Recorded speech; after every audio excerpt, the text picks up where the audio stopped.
नमस्कार, आप देख रहे हैं डीडी न्यूज। आपके साथ मैं हूं गौरव श्रीवास्तव। सुबह के 9:30 बज चुके हैं। आज का एजेंडा लेकर हम हाजिर हैं। आज के एजेंडे में तमाम बड़ी और महत्वपूर्ण खबरों से हम अपने इस बुलेटिन में आपको अवगत कराएंगे और साथ ही साथ अपने संवाददाताओं के साथ जुड़ेंगे और जमीनी हकीकत क्या कहती है इन खबरों की, ये भी टटोलने की कोशिश करेंगे। तो चलिए शुरुआत करते हैं आज के एजेंडे की और सबसे पहले नजर डालते हैं इस वक्त की हेडलाइंस पर। संसद में शीतकालीन सत्र के दौरान आज लोकसभा में गृह मंत्री अमित शाह आज बहुराज्य सहकारी सोसाइटी संशोधन विधेयक 2002 चर्चा और पारित कराने के लिए करेंगे पेश। राज्यसभा में आज विनियोग नंबर 4 और 5 विधेयक 2022 पर होगी आगे की चर्चा।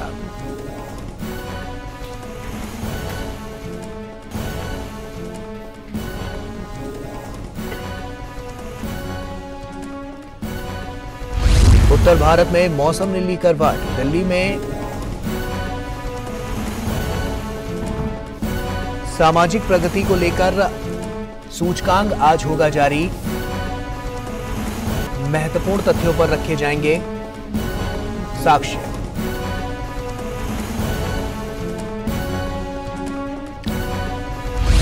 उत्तर भारत में मौसम ने ली करवट। दिल्ली में ठंड बढ़ने के साथ देखने को मिला घना कोहरा। मौसम विभाग ने अगले 4 दिनों तक उत्तर पश्चिम भारत के मैदानी इलाकों में घना से बहुत घना कोहरा का जताया पूर्वानुमान।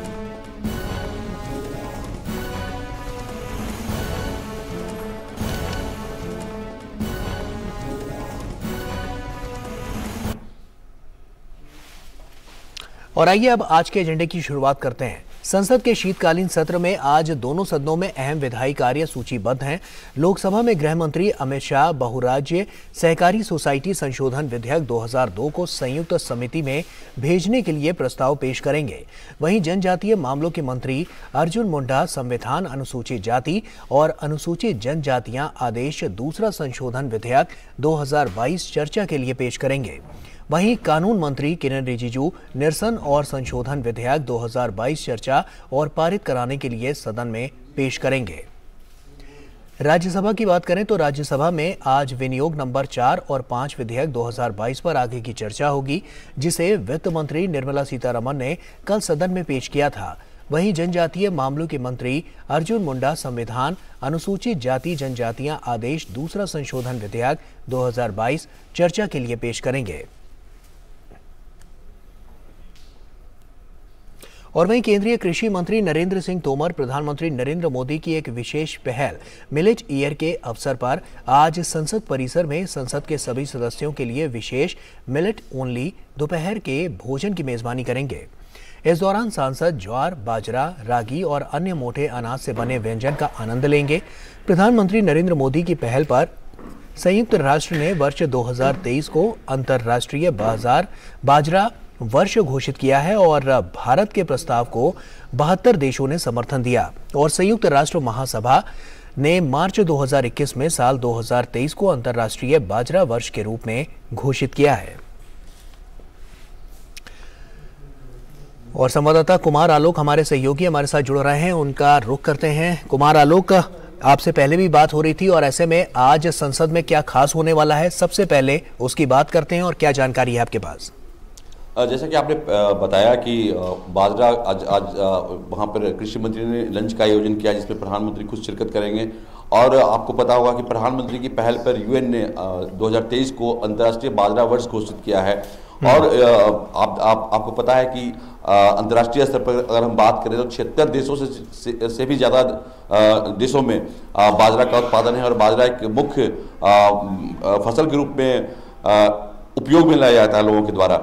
तो उसमें अगर हम नाइजीरिया की बात करें, सूडान की बात करें तो 76 देशों के अलावा अगर हम कहें कि प्रधानमंत्री की पहल पर यूएन ने अंतर्राष्ट्रीय बाजरा वर्ष घोषित किया और इससे मोटे अनाज को प्राथमिकता देने या मोटे अनाज के प्रचलन को बढ़ावा देने के लिए आज कृषि मंत्री ने यहाँ पर लंच की व्यवस्था की है, जिसमें कि राज्यसभा के सांसद और लोकसभा के सांसद दोनों शिरकत करेंगे।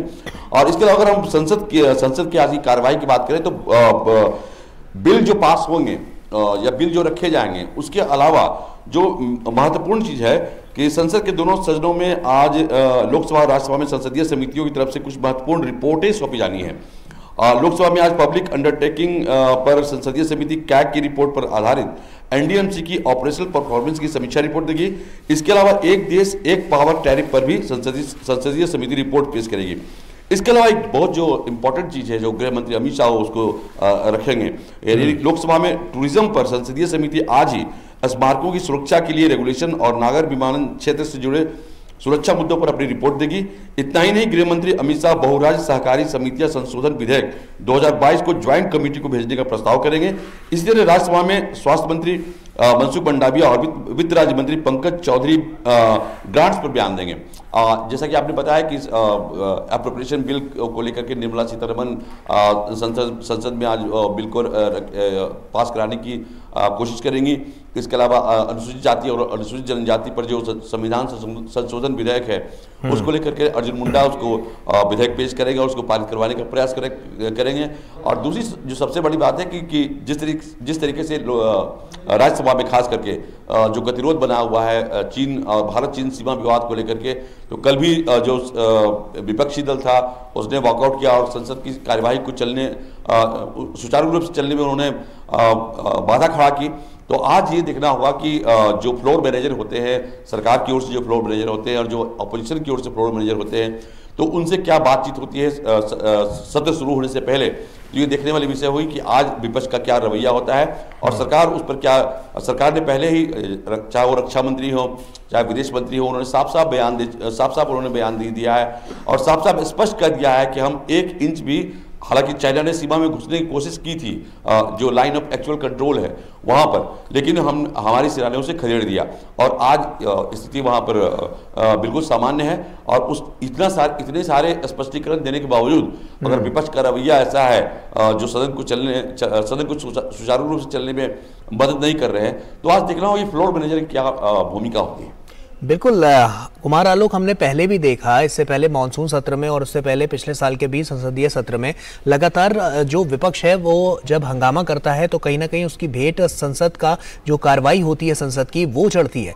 तो कहीं ना कहीं अगर हम देखें इस राजनीति को तो किस स्तर की ये राजनीति नजर आ रही है, क्योंकि कहीं ना कहीं विपक्ष जो है वो काम नहीं करने दे रहा है, सुचारू रूप से संसद को चलने नहीं दे रहा है।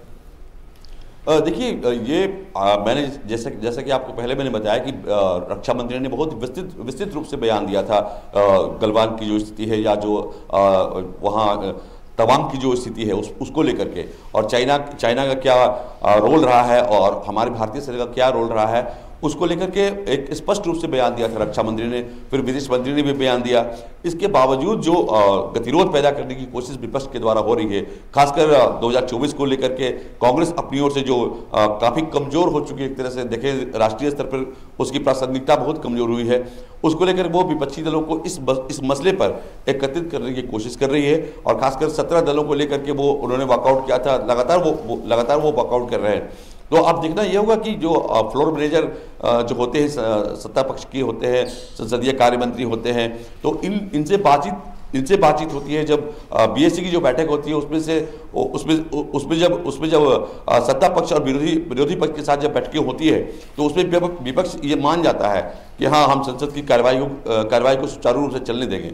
लेकिन जब सत्र शुरू होता है तो विपक्ष फिर अपने वही अड़ियल रवैये पर सामने आ जाता है। तो आज देखना हुआ कि जो फ्लोर मैनेजर की जो बैठक होगी सत्र से पहले, यानी 11 बजे से जब सत्र शुरू होगा, चाहे वो राज्यसभा का हो चाहे वो लोकसभा का हो, तो उसमें जो विपक्ष के साथ जो बैठक होगी सत्ता पक्ष की ओर से, तो उसमें क्या निर्णय होता है और क्या सहमति बनती है, ये देखने वाली बात होगी। बिल्कुल, ये निश्चित तौर पर नजर भी आ रहा है क्योंकि विपक्ष की जो भूमिका है वो लगातार सवालों के घेरे में है।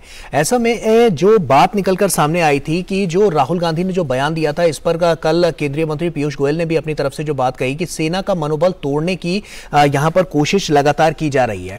और जिस तरह का बयान राहुल गांधी ने दिया था उसको लेकर भी सरकार ने अपना स्पष्टीकरण भी पहले साफ तौर पर दे दिया था कि किस तरह की स्थितियां थी। लेकिन कांग्रेस की जो स्थितियां हैं और कांग्रेस की जो नीति है वो क्या इतनी निर्णायक नहीं लगती, क्योंकि सेना को लेकर जिस तरह का पैरामीटर सेट होना चाहिए था वो वहां पर होता नजर नहीं आ रहा है। और इसीलिए कहीं ना कहीं जो मनोबल की बात कर रही है सरकार वो कहीं ना कहीं कांग्रेस को और उल्टा पड़ता जा रहा है।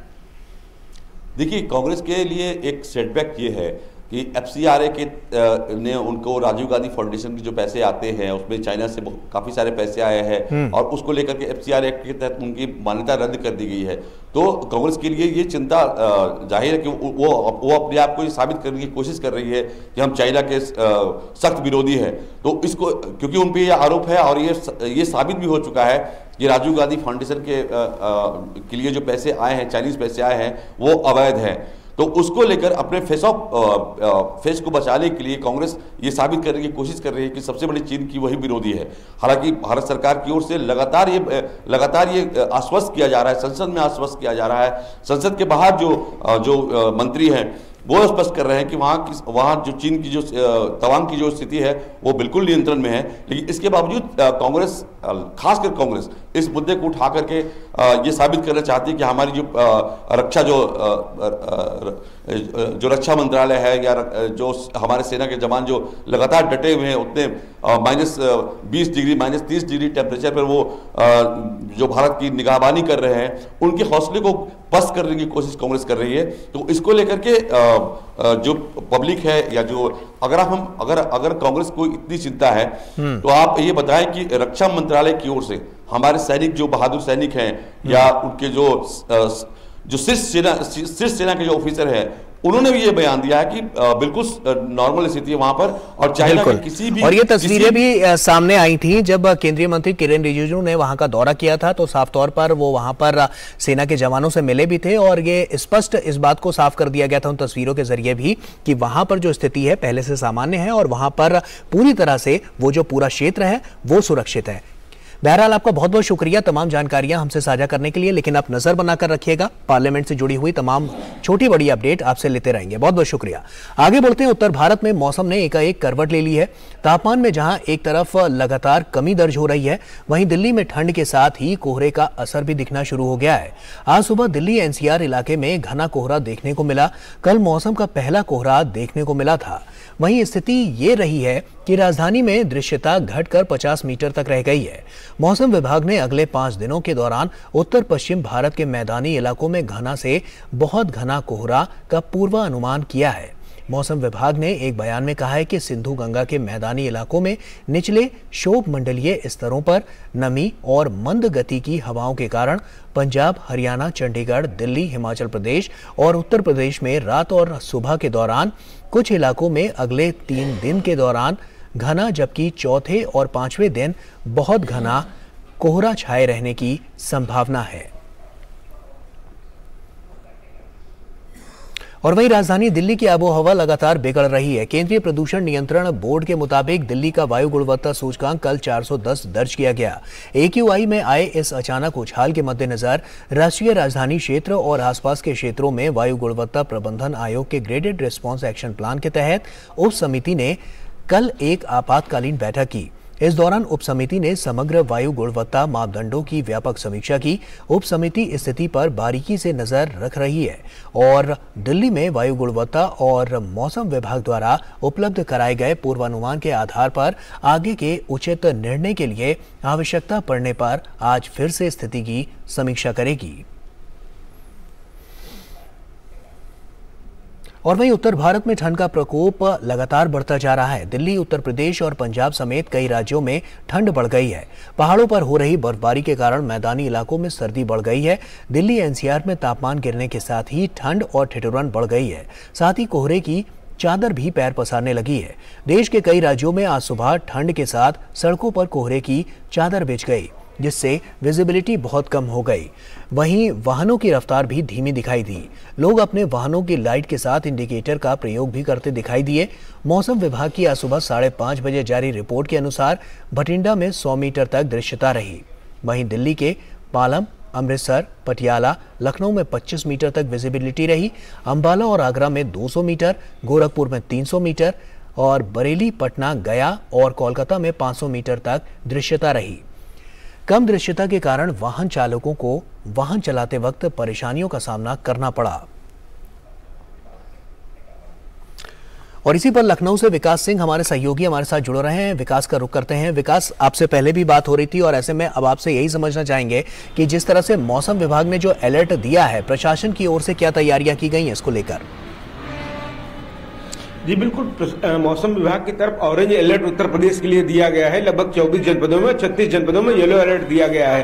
तकरीबन ये जो मौसम विभाग ने चेतावनी दी है, खासतौर से इस बात को कहा है, किसानों के लिए भी कहा है कि किस तरीके से वो अपनी फसल को, आने वाली फसल पर कीटनाशक दवाओं का प्रयोग करें कीट लगने से बचाने के लिए। इसके लिए भी उन्होंने अलर्ट जारी किया है किसानों के लिए भी।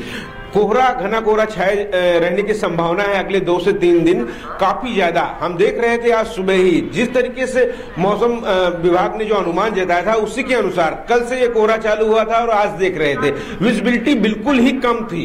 लोग निकल रहे थे अपने घरों से जिनको जरूरत थी, लेकिन उसके बावजूद भी दिख नहीं रहा था। हम इस टाइम रेलवे स्टेशन पे हैं, लखनऊ चारबाग रेलवे स्टेशन पर, और यहाँ पर ज्यादातर जो ट्रेन आ रही है अपने समय से देरी से आ रही है। लंबी दूरी से जो आ रही हैं उनके समय वो ज्यादा विलंब से चल रही हैं। जो कम दूरी की इंटरसिटी ट्रेनें हैं वो भी अपने समय से नहीं पहुंच पा रही हैं। तो कहीं ना कहीं यातायात को प्रभावित कर रहा है ये कोहरा, सड़क यातायात को प्रभावित कर रहा है। रोडवेज ने अब रात की सेवाओं को बंद करने की बात कही है। 11 बजे के बाद जो सेवाएं होती हैं रोडवेज की, वो अब नहीं चलाई जाएंगी, क्योंकि देखा था कल पहले ही दिन उत्तर प्रदेश के कई जनपदों से मार्ग दुर्घटनाओं की खबर आई थी। इसके मद्देनजर एहतियातन उन्होंने ये व्यवस्था की है। वहीं मुख्यमंत्री योगी आदित्यनाथ ने भी कल एक दिशा निर्देश जारी किए थे कि सभी विभागों के अंतर विभागीय एक समन्वय बनाया जाए, किस तरीके से यातायात व्यवस्था सुचारू रूप से रहे, दुर्घटनाएं ना हो। इसके लिए एक कार्य योजना पे काम किया जाए। चूंकि अब आने वाले कुछ दिनों तक कोहरा लगातार बना ही रहेगा, तो इसको लेकर सावधानी किस तरीके बरती जा सकती है, किस तरीके से नियम कायदे, यातायात के नियमों का पालन किया जाए और दुर्घटनाएं ना हो। साथ साथ मुख्यमंत्री योगी आदित्यनाथ की तरफ से ये भी दिशा निर्देश जारी किए गए हैं कि प्रदेश के समस्त जिलों में जो भी लोग हैं जिनको जरूरत है, उनको रैन बसेरे में जो दूसरे जनपद से आते हैं उनको वहां तक पहुंचाने का प्रबंध किया जाए। किसी भी प्रकार की कोई असुविधा ना हो, रैन बसेरों में पर्याप्त सुविधाएं रहे वहां पर, और साथ ही साथ सभी सार्वजनिक स्थलों पर अलाव जलाने की व्यवस्था हो। ठंड से बचाव के लिए एक अलाव सबसे बड़ा सहारा होता है, उसके उन्होंने व्यापक निर्देश दे दिए हैं। निकायों को निर्देश दे दिए हैं, जिला प्रशासन को निर्देश दे दिए, और साथ ही साथ उन्होंने कहा है कि ऐसे में जो सामाजिक संगठन है, स्वयंसेवी संस्थाएं हैं, उनकी भी मदद ली जाए। सभी को ऊनी कपड़े और कंबल बांटने के निर्देश दिए गए हैं जो गरीब व्यक्ति हैं। और मुख्यमंत्री योगी आदित्यनाथ ने स्वयं भी कल गोरखपुर में 3 जगह जाकर अपने हाथों से कंबल वितरण का कार्यक्रम भी किया और रैन बसेरों का उन्होंने निरीक्षण भी किया वहां की सुविधाओं को लेकर। तो लगातार प्रशासन की तरफ से तो जो निर्देश, दिशा निर्देश जारी किए गए हैं, और इसके साथ साथ तमाम ऐसी चीजें होती है जो व्यक्ति को स्वयं करना चाहिए ठंड से बचने के लिए, बहुत जरूरी ना हो। खासतौर से हमारे जो बुजुर्ग हैं, जो बीमार लोग हैं, उनको विशेष सावधानियां बरतने की जरूरत होती है ऐसे मौसम में, क्योंकि सांस के मरीज और हार्ट के मरीज जो होते हैं उन पर यह मौसम काफी ज्यादा विपरीत प्रभाव डालता है, तो उन्हें काफी ज्यादा एहतियात बरतने की जरूरत है। हालांकि बच्चे तो नहीं मानते हैं, लेकिन फिर भी बच्चों को भी ठंड से बचाने के लिए ऊनी कपड़े पहना के रखना जरूरी होता है। और साथ साथ खास तौर से जो मौसम है, ये सर्द का मौसम है, जो भी बचाव के उपाय होते हैं, आप मौसमी फल, मौसमी सब्जियों का प्रयोग करें और गर्म पदार्थ पिए। ये सब चीजें एहतियात की जरूरत होती है, और प्रशासन की तरफ से तमाम व्यवस्थाएं की गई है, लेकिन स्वयं का बचाव भी जरूरी होता है। लेकिन सर्दियां हैं, इसका लोग काफी समय से इंतजार कर रहे थे, फिलहाल अब सर्दियां आ गई हैं। ठीक है, शुक्रिया विकास, तमाम जानकारियां हमसे साझा करने के लिए आपका। और क्योंकि बहुत महत्वपूर्ण है जो जानकारियां आपने हमारे साथ साझा की, और जिस तरह से मौसम ने करवट ली है, ऐसे में आप भी सावधान रहिए, सतर्क रहिए, क्योंकि ठंड जिस तरह से बढ़ती जा रही है, ऐसे में आपका सावधान रहना आपका और आपके परिवार का बहुत ख्याल रख सकता है। आगे बढ़ते हैं। देश के राज्यों और जिलों के लिए आज सामाजिक प्रगति सूचकांक 2022 जारी किया जाएगा। ये सूचकांक प्रधानमंत्री की आर्थिक सलाहकार परिषद ने तैयार किया है। केंद्रीय मंत्री स्मृति ईरानी और प्रधानमंत्री की आर्थिक सलाहकार परिषद के अध्यक्ष डॉक्टर विवेक देब रॉय इस रिपोर्ट को जारी करेंगे। इस कार्यक्रम में Michael green, CEO social progressive imperative, और डॉक्टर अमित कपूर, मानद अध्यक्ष इंस्टीट्यूट फॉर कॉम्पिटिटिवनेस और लेक्चरर स्टैनफोर्ड यूनिवर्सिटी अपनी बात रखेंगे। दोनों इस रिपोर्ट के लेखक हैं। राज्य और जिलेवार रैंकिंग और स्कोर कार्ड के साथ इस रिपोर्ट का उद्देश्य देश में सभी स्तरों पर की गई सामाजिक प्रगति का एक व्यवस्थित विवरण प्रदान करना है। ये रिपोर्ट सूचकांक में अच्छा प्रदर्शन करने वाले जिलों की उपलब्धियों और सामाजिक प्रगति हासिल करने में राज्यों की भूमिका पर भी प्रकाश डालती है। रिपोर्ट के एक विशेष खंड में भारत के आकांक्षी जिलों का विश्लेषण है, जिससे जमीनी स्तर पर सामाजिक प्रगति की व्यापक समझ पैदा होती है। यह रिपोर्ट आने वाले वर्षों में निरंतर सामाजिक आर्थिक विकास हासिल करने के लिए नीति निर्माताओं के लिए एक महत्वपूर्ण उपकरण के रूप में कार्य करेगी।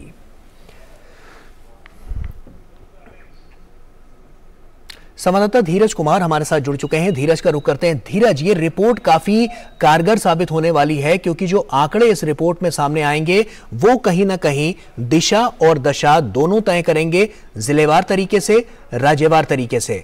क्या जानकारी?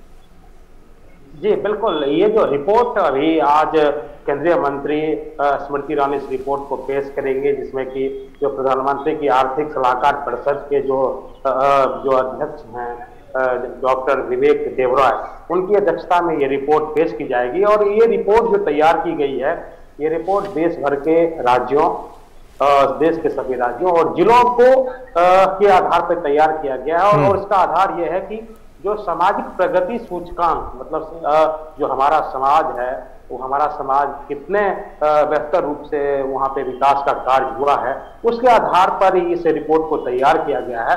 और इस रिपोर्ट के 3 आयाम है। सबसे महत्वपूर्ण बात यह है कि इस रिपोर्ट के 3 आयाम है।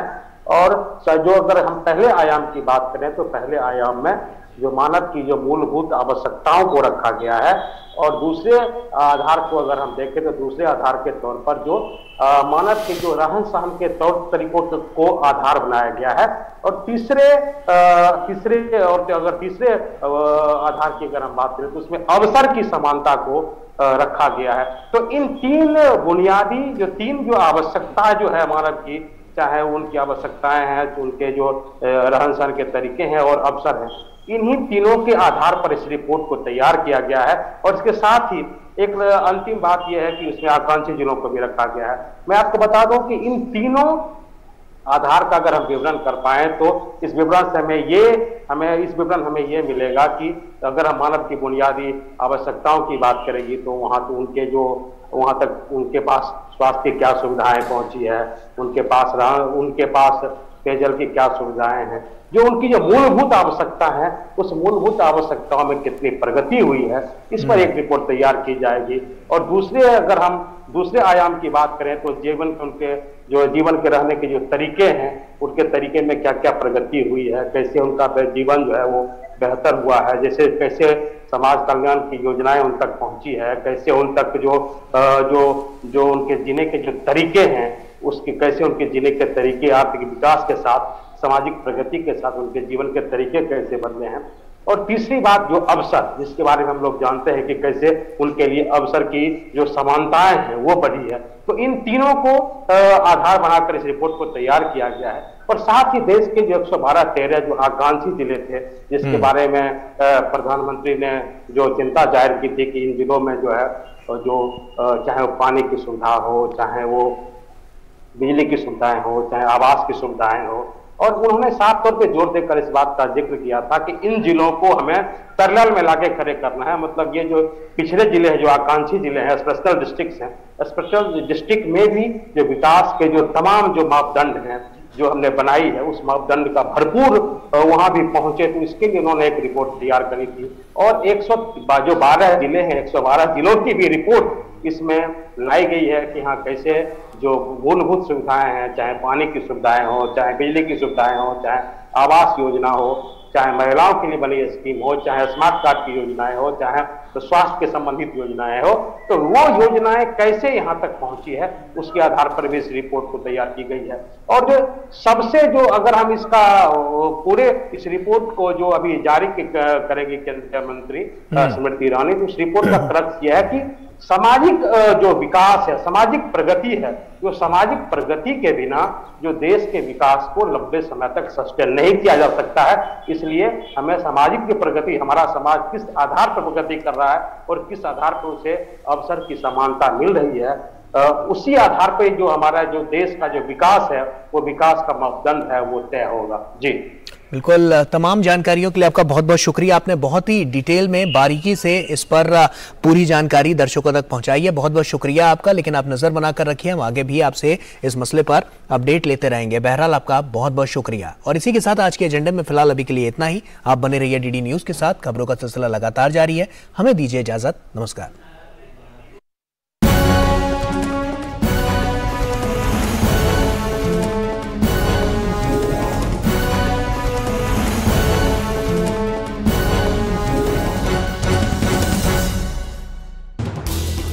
हर दिन